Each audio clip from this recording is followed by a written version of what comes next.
मेरे कई सारे वीडियोस पे कमेंट आया कि आप एक बार फर्स्ट कॉपी क्लोथ्स के बिजनेस के बारे में बात करिए। देखिए, फर्स्ट कॉपी क्लोथ्स का बिजनेस इंडिया में बहुत बड़ा मार्केट है। 1.5 लाख करोड़ रुपए का मार्केट बना हुआ है आज के टाइम में इंडिया में, और काफी बड़े पैमाने पर सेल होता है क्योंकि हर किसी को अपने शरीर के ऊपर ब्रांड दिखना चाहिए, भले वो ओरिजिनल हो या ना हो। फर्स्ट कॉपी का मतलब ये होता है कि किसी ब्रांड की हूबहू कॉपी बनाई गई और उसे सेल किया जा रहा है, उसको फर्स्ट कॉपी बोलते हैं। मटेरियल भी लगभग सेम होगा, डिजाइन भी लगभग सेम होगा, पर कीमत जो होगी वो 10 गुने से भी कम होगी। फॉर एग्जांपल, एडिडास का कोई टी शर्ट आप खरीदते हैं जिसकी कीमत 2500 रुपए है, तो वही चीज अगर फर्स्ट कॉपी में आप लेते हैं तो आसानी से मार्केट में 250-300 में अवेलेबल हो जाएगी, मिल जाएगी। और जो बनाने वाले हैं वो और भी ज्यादा सस्ता बेचते हैं, वो बेचते हैं 100-150 या फिर कई बार ये 80 रुपए या 90 रुपए तक भी बेच देते हैं होलसेलर्स को। वो खरीद कर आगे रिटेलर्स को देते हैं और फिर रिटेलर्स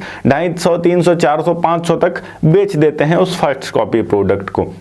वैसे तो ये इंडिया में पूरी तरीके से इलीगल, इंडिया में क्या लगभग देशों में पूरी तरीके से इलीगल है, क्योंकि आप किसी के कॉपीराइट वाले चीज को नहीं ले सकते। उस बंदे ने पेटेंट कराया है, उस बंदे ने अपने ब्रांड का लोगो, ट्रेडमार्क सब कुछ पेटेंट करा कर रखा हुआ है। अब उसके कॉपी को आप बिना उसके इजाजत के बेच रहे हैं तो ये इलीगल ही माना जाता है। पर फिर भी इंडिया में ये बड़े पैमाने पर चलता है और सबसे बड़ी चीज यहाँ प्रशासन की कोई कार्रवाई भी नहीं होती है।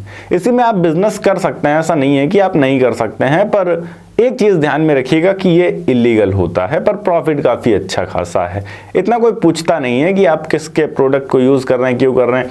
आपत्ति केवल तब होगी जब वो जो ऑफिशियल ब्रांड है वो आपको कहे कि आप मेरे प्रोडक्ट को क्यों बेच रहे हैं। जब तक वो कुछ नहीं करता तब तक कोई समस्या नहीं होने वाली है। ये प्रोडक्ट्स, ये कपड़े आपको मिलते कहाँ हैं? पंजाब में आपको लुधियाना में आसानी से मिल जाएंगे, दिल्ली में है तो आपको सदर बाजार में आसानी से मिल जाएंगे, मुंबई में है तो गांधी मार्केट में आसानी से मिल जाएंगे, बेंगलुरु में है तो चिकपेट पे आसानी से मिल जाएंगे। इसके अलावा कई सारे ऐसे होलसेलर्स भी आपको मिल जाएंगे जो indiamart.com पर आपको ये फर्स्ट कॉपी के प्रोडक्ट्स ऑनलाइन बेच सकते हैं, बेच रहे हैं। आप उनसे खरीद सकते हैं या फिर ट्रेड इंडिया पर खरीद सकते हैं, और भी बहुत सारी ऑनलाइन होलसेल वेबसाइट्स हैं जहां से आप खरीद सकते हैं।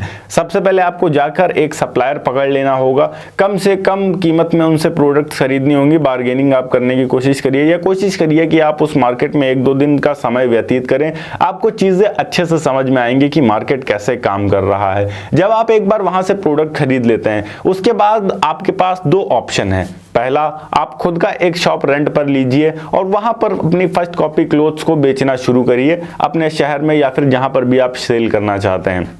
दूसरा ऑप्शन कि आप बहुत छोटा सा मार्जिन रख के अपने एरिया के जो रिटेलर्स हैं उनको दीजिए। जब वो देखेंगे कि किसी ब्रांड की फर्स्ट कॉपी है तो वो आपसे हाथों हाथ खरीदेंगे, क्योंकि मोस्टली रिटेलर्स किसी ब्रांड की फर्स्ट कॉपी नहीं बेच रहे होते हैं।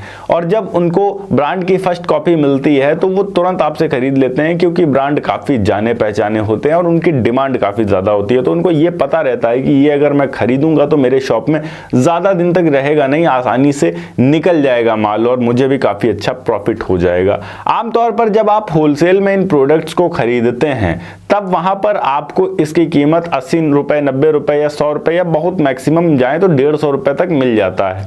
उसको अगर आप किसी रिटेलर को बेचते हैं तो वो आपसे 200 तक आसानी से ले लेगा। एक पीस पर आप 50 रुपए बचाएंगे आसानी से। इस तरीके से आप बिजनेस को शुरू कर सकते हैं। वहीं अगर रिटेल में बेचते हैं तो आप डायरेक्ट इसको 400, 450 या 500 तक भी बेच सकते हैं। मतलब यहाँ 3 से 4 गुने का प्रॉफिट आपका हो जाता है आसानी से। तो बिजनेस काफी बेहतरीन है। ऐसा नहीं है कि बिजनेस अगर आप करते हैं तो आपका लॉस होगा। बिजनेस में 100% श्योरिटी है कि प्रॉफिट होगा ही होगा। पर हाँ, एक चीज है कि ये थोड़ा सा रिस्क वाला बिजनेस है। कल को कोई ब्रांड उठकर ये कह दे कि तुमने मेरे ब्रांड की फर्स्ट कॉपी कैसे बेच दी, कहां से बेच दी, तब आपको वहां जवाब देना पड़ेगा। हालांकि इतनी जल्दी कोई ब्रांड पूछेगा नहीं, मार्केट बहुत बड़ा है, पर फिर भी लिटिल बिट रिस्क है। बात करें इन्वेस्टमेंट और अर्निंग कितनी होगी यहाँ पर, तो इन्वेस्टमेंट मिनिमम मान के चलिए कि आपका 1.5 से 2 लाख रुपए लगेंगे अगर आप अपनी शॉप शुरू कर रहे हैं। अगर आप नॉर्मल ऐसे उठाकर माल बेचना चाह रहे हैं दुकानदारों को तो आप 50,000 से भी शुरुआत कर सकते हैं, पर आपको ट्रैवल करना पड़ेगा, अलग अलग सिटीज़ जाने पड़ेंगे, जहां पर आपको बेस्ट क्लोथ्स मिले वहां से आपको उठाना पड़ेगा। प्रॉफिट की बात करें तो जैसा मैंने आपको पहले बताया कि डिपेंड करता है कि आप कैसे बिजनेस कर रहे हैं, खुद का शॉप शुरू करके बिजनेस कर रहे हैं या फिर आप जो ऑलरेडी शॉप चल रहे हैं उनको दे रहे हैं। ऑलरेडी शॉप चल रहे हैं तो उसमें बहुत ज़्यादा टेंशन आपको नहीं होगी कि शॉप संभालना है, टाइम से आना है, टाइम से जाना है, वो ऐसा कुछ नहीं रहेगा। आप डायरेक्ट उनको माल सप्लाई कर सकते हैं, उसमें प्रॉफिट थोड़ा कम रहेगा, मान के रखते हैं 50% तक का प्रॉफिट रह सकता है। बट अगर अपनी शॉप में आप जाते हैं तो 100% या 200% तक का भी प्रॉफिट रहता है, काफ़ी अच्छा प्रॉफिट होता है। लाइसेंस की बात करें तो जीएसटी रजिस्ट्रेशन मैंडेटरी होता है अगर आप बड़े लेवल पर बिजनेस कर रहे हैं। इसके अलावा यहाँ पर आपको अगर शॉप खोलते हैं तो शॉप एंड इस्टेब्लिशमेंट एक्ट ज़रूर लीजिए, ये काफ़ी ज़्यादा फायदेमंद होता है। एक तरीके से हम कह सकते हैं अपने बिजनेस का रजिस्ट्रेशन करवाना, जिससे जो भी सरकारी योजनाएं आती हैं बिजनेस के रिगार्डिंग उनका लाभ आपको आसानी से मिल जाता है। ओके गाइस, ये थी एक छोटी सी वीडियो की किस तरीके से आप फर्स्ट कॉपी प्रोडक्ट्स के बिजनेस को शुरू कर सकते हैं, फर्स्ट कॉपी क्लोथ्स के बिजनेस को शुरू कर सकते हैं। अगर वीडियो अच्छी लगी हो तो वीडियो को लाइक करके चैनल को सब्सक्राइब जरूर कर दीजिएगा। मैं मिलता हूं आपको नेक्स्ट वीडियो में एक नए टॉपिक के साथ, तब तक के लिए जय हिंद, वंदे मातरम।